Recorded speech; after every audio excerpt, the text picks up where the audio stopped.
हे संध्याकाळची वेळ आहे आणि 9:30 वाजलेत. तर हे शेळ्या आता दिवसभर चरून हे झालेले आहेत. म्हणजे काही जण हे दावणीमध्ये राहिलेलं खात आहेत, तर काही जण रवंथ करून झोपलेले आहेत. तर आम्ही बऱ्यापैकी संध्याकाळी पण इथली साफसफाई ठेवतो, तर काही कप्पे रिकामे ठेवतो.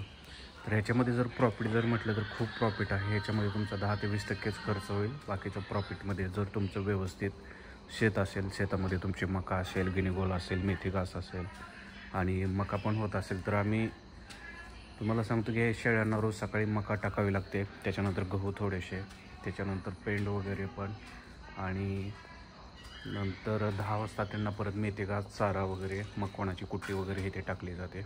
त्याच्यानंतर 1-2 वाजता रोज शेतातलं गवत आणून त्यांना टाकलं जातं. त्याच्यानंतर 4-5 वाजता एकदा वैरण आणि संध्याकाळी एकदा थोडेसे. आणि ह्याच्यामध्ये ह्यांना मंथली डोस असतात. औषधाचे डॉक्टरकडून औषधाचे हे ते टेस्ट वगैरे दिली जाते. तर ह्या सर्व मी खर्चाच्या गोष्टी सांगत आहे. किंवा कधी काय होतं की आता तुम्हाला हे दाखवतो. आजच ही एक शेळी वेलेली आहे. तर तिला 2 पाठरे झाले होते. त्याच्यातलं एकच पाठरू जिवंत राहिलं आणि एक पाठरू हे झालं, म्हणजे काय म्हणतात, गाबडलेलं आहे. तर इथे पण तुम्हाला कधी लॉस कन्सिडर करावं लागतात. पण हे क्वचितच एखादं उदाहरण होतं. कारण त्याच्यामध्ये तुम्ही 6 महिने शेळीला सांभाळलेलं असते, त्याच्यातून तुम्हाला उत्पन्न हे राहिलेलं नसते. तर नेक्स्ट पार्टमध्ये मी सगळा व्हिडिओ टाकतो.